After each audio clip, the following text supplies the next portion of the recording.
Contemporary এই সময়ে আমাদের অনেক কিছুই ভাল লাগে না। আমাদের ভাল লাগে না খাওয়া দাওয়া, ভাল লাগে না উপোস থাকা, মানে ভাল লাগে না শব্দটা আমাদের প্রত্যেকটা কাজের সাথে সম্পৃক্ত হয়ে গেছে। এমনকি কেন ভাল লাগে না সেই জিনিসটাও বের করতে ভাল লাগে না। অনেক ক্ষেত্রে আমরা জানিও না কেন ভাল লাগে না। আজকে আমার ফেসবুকের ওয়াল স্ক্রল করতে করতে নিচের দিকে নেমে দেখলাম কাজী জুবাইর মাহমুদের অসাধারণ একটা কবিতা। ভাল লাগে না কবিতা, কিন্তু ভাল লেগে গেছে আর কি আমার। এখন দেখি একটু এটা গাওয়া যায় কিনা।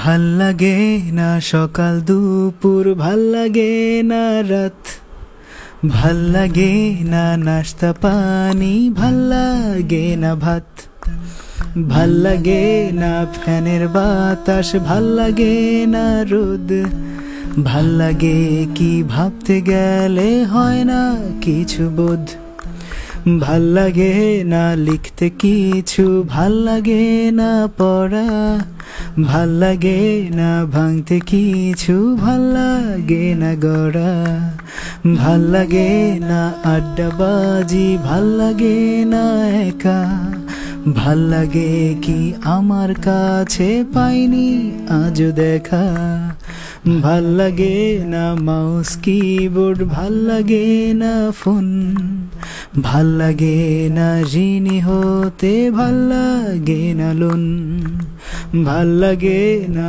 বাইরে থাকা, ভাল লাগে না ঘর, ভাল লাগে কি ভেবে ভেবে আসছে গায়ে জ্বর, ভাল লাগে না টিভি দেখা, ভাল লাগে না গান, ভাল লাগে না কোনো কিছু, ভাল লাগে না ফান, ভাল লাগে না, ভাল লাগে না, ভাল লাগে না কি যে, ভাল লাগে কি এমন কিছু পাই না খুঁজে নিজে।